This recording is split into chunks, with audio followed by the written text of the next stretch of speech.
Right now, an active demolition site sits here. Even a couple months ago, an abandoned mall was in this very spot. More than any other place I've covered my Abandoned Places series, this location, I hold the closest to me, is one I frequently visited prior to it closing, a place that was very special. From the neon-lit food court with palm trees and the pagoda coming over the multiple levels of the mall, to an eerily empty yet beautiful dead mall, to completely quiet, with snow slowly falling into the building and the shattered skylights of a long-forgotten mall. Here's the story of Eau Claire Market, located in the heart of Calgary. Enjoy. Eau Claire as a community for the longest time did not look like the Eau Claire of today. It was hard to call it a part of downtown Calgary. It was made of single-family detached homes like many other inner-city communities. Throughout the 1950s to 1980s, many cities, but especially in North America, demolished many of their existing inner-city communities to build stuff such as parking lots and highways. This process, known as urban renewal, would impact cities such as Chicago, Detroit, St. Louis, Houston, Los Angeles, and Winnipeg particularly hard. But Calgary wouldn't be spared, would feel the effects of it hard as well. Throughout the 1970s and 1980s, the community of Eau Claire and Calgary would be wiped off the face of the earth. Almost everything from the community was leveled to make way for parking lots, and buildings that weren't torn down were left to rot and become abandoned. Eau Claire was not in a good condition during the 1980s, and acted as a weird scar directly next to downtown Calgary, in a similar way you might think of Victoria Park nowadays. Urban renewal had flat out destroyed this community. It was clear that with the increase in crime and other issues around downtown, something had to be done. Urbanists and city officials pushed for more development in Eau Claire, and for the urban environment to come back to the concrete wasteland of parking and abandoned buildings that Eau Claire had become by this time. Around this time in 1988, the Eau Claire Calgary Transit Garage, mainly used for trolley buses, was demolished. This was following the closure of the garages in 1984 in favor of Calgary Transit garages further away from the city centre. Initially, the plan was to convert the property into a farmer's market in of itself.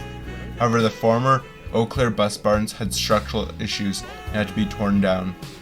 Initially, a space where Eau Claire Market would end up being built was planned to be a pregnancy clinic. However, the proper funding was not secured, and the plans for that were not able to move forward. Plans for the pregnancy clinic were repurposed into a shopping mall and community market destination, Eau Claire Market. Eau Claire Market opened in 1993 in the downtown Calgary community of Eau Claire. Unlike what Eau Claire Market would end up becoming, the building was more of a mix of a farmer's market and a mall. A market mall, as it was called. Developers of the mall decided to do a weird mix of both, as the population in downtown Calgary at the time was not able to sustain a farmer's market in the same kind of way that Vancouver's Granville Island might have had. The hope with the market was that it would act as a catalyst for redevelopment of the area in a similar manner to transit-oriented development. The thought is that with more foot traffic to the Eau Claire area and increased land value, that would incentivize developers to build in Eau Claire, that the area would redevelop and turn into a dense urban environment. Part of this plan was to build a new Eau Claire YMCA right across the street to help foster this little section into community destination. The city of Calgary would take inspiration from Vancouver's Granville Island, Edmonton's White Avenue Farmers Market, and San Francisco's Ghirardelli Square, being more integrated with the urban environment than your typical shopping destination. Surrounding the mall was a pedestrian plaza, the urban environment being made of pre-constructed brick clinkers, in a similar manner to somewhere such as Amsterdam. The brick clinkers made utility work on the area easier to do, as it would require only taking out and placing the bricks back after construction was finished. Additionally, the brick pathway provided aesthetic appeal, being different from the sea of concrete that surrounded the structure at the time.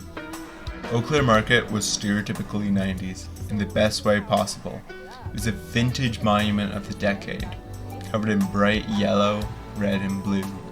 From indoor pagodas going up multiple levels, to the classic 90s cinema look near the Cineplex, to the neon of the food court, and indoor plants. Eau Claire Market was the place to be. It was a beautiful testament to the time. However, the developers of Eau Claire Market saw some issues with the property, but thought that they would resolve themselves out. By the time Eau Claire Market opened, the land around the property was still mostly undeveloped. It would sit as mostly vacant. Whilst the creation of Eau Claire Market would foster some redevelopment, it wasn't as much as hoped. While the first few years were very successful for the mall, the problems were evident. Redevelopment of the Eau Claire area wasn't happening fast enough, and there weren't enough people around Eau Claire Market to sustain a farmer's market like so many hoped. The ugly scars of urban renewal were still showing despite the mall's creation, and crime would become very common right around the mall. To put it in YouTube-friendly terms, there was a notable stroll right on the doorsteps of the mall where people would buy the services of women. By 1998, the owners of the mall would sell the property for $28 million to Harvard Development, a real estate company based out of Regina, Saskatchewan. Harvard Development would take a new approach with the mall, phasing out most of the farmers market elements in order to make it into just a shopping mall. And it's just a mall, Eau Claire Market would have to deal with the massive amount of competition in the area. The mall scene in Calgary at the time was fairly saturated, especially so in downtown Calgary. Oxford Square, now going by the name of The Core, Scotia Centre, now Stephen Avenue Place, Bankers Hall, and Dragon City Mall all would take traffic away from Eau Claire Market. It also wouldn't help that it was located away from everything else in downtown Calgary. If someone wanted to go shopping in downtown, they'd have to go out of their way to get to Eau Claire Market, rather than something such as The Core, which is right along the CTrain corridor. For Eau Claire, it turned into a situation of out of sight, out of mind for many Calgarians. The decision to go from a mix of a market and a mall to a full-on shopping mall was a disaster, and it caused a full-on death spiral for Eau Claire Market. By the time 2006 came around, the owners of the mall were already looking to sell the mall or to demolish it. The limbo the mall would find itself in by this point, uncertain of the future, would cause many tenants to pack up and leave, and many others from opening up in the first place. The mall had a very high vacancy rate, and tenants wouldn't settle down, mostly using it as a temporary space before finding a more permanent space. Throughout the last 15 years of the mall, the only thing keeping the mall from fully sinking is its one and only anchor tenant, the Cineplex movie theater. From 2006 to 2018, nothing would really happen for the mall. The mall sat in a weird state of limbo, where it was a dead mall, but it wasn't 100% fully dead. I remember around this time I visited Eau Claire Mall for the first time. I was watching fireworks with my family for what I believe was either New Year's or Canada Day. We decided that we would settle down somewhere to watch it and do something to pass the time whilst waiting for it to start. We checked out Eau Claire Market. Many others must have had the same idea, as despite how dead it usually was, it was packed. I remember seeing the indoor playground in the food court and going on it. We would eventually get a bite to eat. We walked around the mall until it eventually came time to sit outside for the fireworks. Since then I've grown up and of course have had more independence and autonomy, but there's been something about this mall that made me visit it every few months. The beautiful 1990s vintage design, the community atmosphere, the beautiful architecture, despite it being dead, is a lovely place to visit. Even if I knew that the clock was ticking on the mall, that was only a matter of time. In 2013, Harvard Development proposed a plan to turn the property into a massive multi-use complex with 8,000 residential units, 2 30-story office towers, a major hotel, and 600,000 square feet of retail floor area, about as much retail as the Core Mall has. This would never be acted upon, with Harvard Development not getting any subsidies to help fund the project. The funds instead going into redevelopment projects in the East Village and Victoria Park. This was likely due to the planned office complex a part of this project, as Calgary already had a downtown office vacancy rate far above any other major Canadian city. The best course for Eau Claire Market around this time probably would have been returning back to its initial farmers market plans, as by the 2010s the Eau Claire community had finally turned around and be able to sustain a farmers market. Even with this in mind, urban markets would grow in popularity since the early days of Eau Claire. And Eau Claire could have simply downgraded into something similar to the Avenida Food Hall in South Calgary. It would likely still have been a huge success. Despite this, Harvard developments were too focused on seeking to redevelop the property and were blindsided from more simple solutions that likely would have turned out better. Like many other defunct malls, such as Northland Village, also in Calgary, the pandemic of 2020 did not end up being the final blow for Eau Claire Market. Traffic reached an all-time low for Eau Claire Market. Every year past this point was borrowed time. It was evident that the mall was living in its final years. In 2018, the City of Calgary announced the creation of a new CTrain line, going from the southeast Calgary community of Seaton to the northern community of Livingston. Ever since the initial inception of the idea of the Calgary CTrain, there's been plans to build a similar line to this plan. And following the creation of the western leg of the Blue Line in 2012, people were calling for a new line to be built in what would eventually take form as the Green Line. Eager to sell Eau Claire Market for redevelopment, Harvard Development would arrange the sale of the property to the City of Calgary. In 2023, it was announced that Eau Claire Market would close in the spring of 2024. While it had been a long time coming, many were saddened by this news. Many of the tenants at Eau Claire Market were small businesses, and the decreased foot traffic following this would cause a lot of them to struggle. This being said, unlike the story of all other abandoned buildings I have covered, people hadn't forgotten the memories of Eau Claire. Rather than going out with a whimper, people would hold a festival to honor the memory of the mall and celebrate what would come to this mall. The mall would close for its final time on May 30th, 2024. That seemed like it was going to be the end of the story. An underground LRT station would take its place, and a new urban park would come up above it. At least, that's what people thought would happen. That terminated the program right then and there. Calgary's Green Line LRT won't exist as previously planned. In August 2024, the United Conservative Party of Alberta would cut a portion of the funding to the Green Line project. This was following many backhanded attempts to get the project cancelled at the hands of the UCP throughout the 2020s, but this attempt had actually worked to get the project. Phase 1 of the Green Line was cut from 14 stations to mere 7 stations. This would create an excuse to further try to cancel the project, and in September the same year, the UCP announced it would fully cut the funding for the Green Line. All this would make the simple demolition that initially started on June 2nd, 2024, to be stopped in an unfinished state with not much done, and to be delayed, leaving Eau Claire Market, a mall that was supposed to be demolished as soon as it could, as abandoned. Demolition would continue by the turn of the new year. And as of April 2025, all of this mall has been demolished. The Green Line is now back on track with a different alignment and plan. The new alignment does not require any space from Eau Claire Market, nor has any underground downtown portions, making the demolition of the mall all for nothing. The mall could have been repurposed. With its beautiful designs, it could have eventually become a historic and cultural landmark of the city. But due to political bureaucracy, the location this mall formerly stood will stand as an empty dirt patch, ironically being more similar to the Eau Claire of the 1980s than the one of today.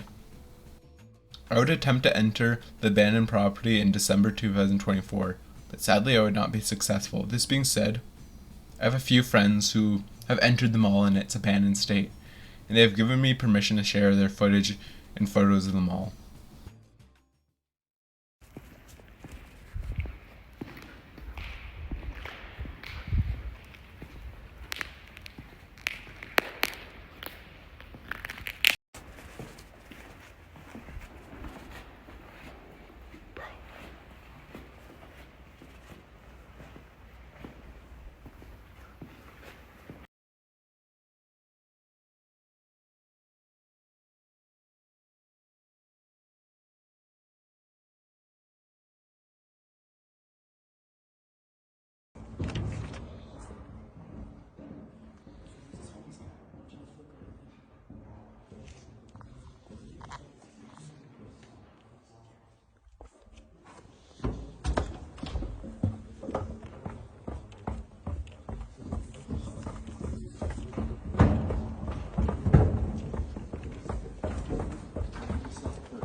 The story of Eau Claire Market is one of mismanagement, not just of the mall, but everything around it. Severe mismanagement had ruined the Eau Claire community, wiping it clean. In its place was a market mall mix that was created with the noble goal of helping give life back to Eau Claire. This was later sold to new owners. Through bad policy and lack of care, had the mall die off, a slow and sad decline. Then, even after the mall had finally closed, it was not able to live a nice, peaceful death. It was once again a victim of mismanagement, this time at the hands of the provincial government. Eau Claire Market had potential to become a major destination for Calgarians, a local success story, our own Granville Island or Ghirardelli Square. All that was squandered from the mismanagement of the mall owners. However, Eau Claire's story was not just one of failure. Eau Claire Market did end up setting out to do what it planned to do, turn the Eau Claire community around. Rather than being a flattened landscape of parking and a hub of scum and villainy, the community is now a dense urban environment, known for its good access to urban green space and recreation, and known for being clean and safe. The story of Eau Claire Market was one of mismanagement. It was also a story of a mall that did so much good for so many people. Unlike so many other malls which serve to take business away from the cities into the suburbs, this mall managed to bring people back to a once desolate and decayed city center. In a weird way, Eau Claire Market died for the sins of the community. It allowed it to rebirth anew. The mall did something of a more grand scale than any suburban mall could have done, and I think we should celebrate and remember that. Eau Claire wasn't just a mall, it was a catalyst for something better. Thank you all so much for watching. It will likely take me a long time to voice and edit this video, but as of finishing the script for this video has ended up taking like at least 12 hours to make. I don't plan to spend nearly as long on my next video as this video.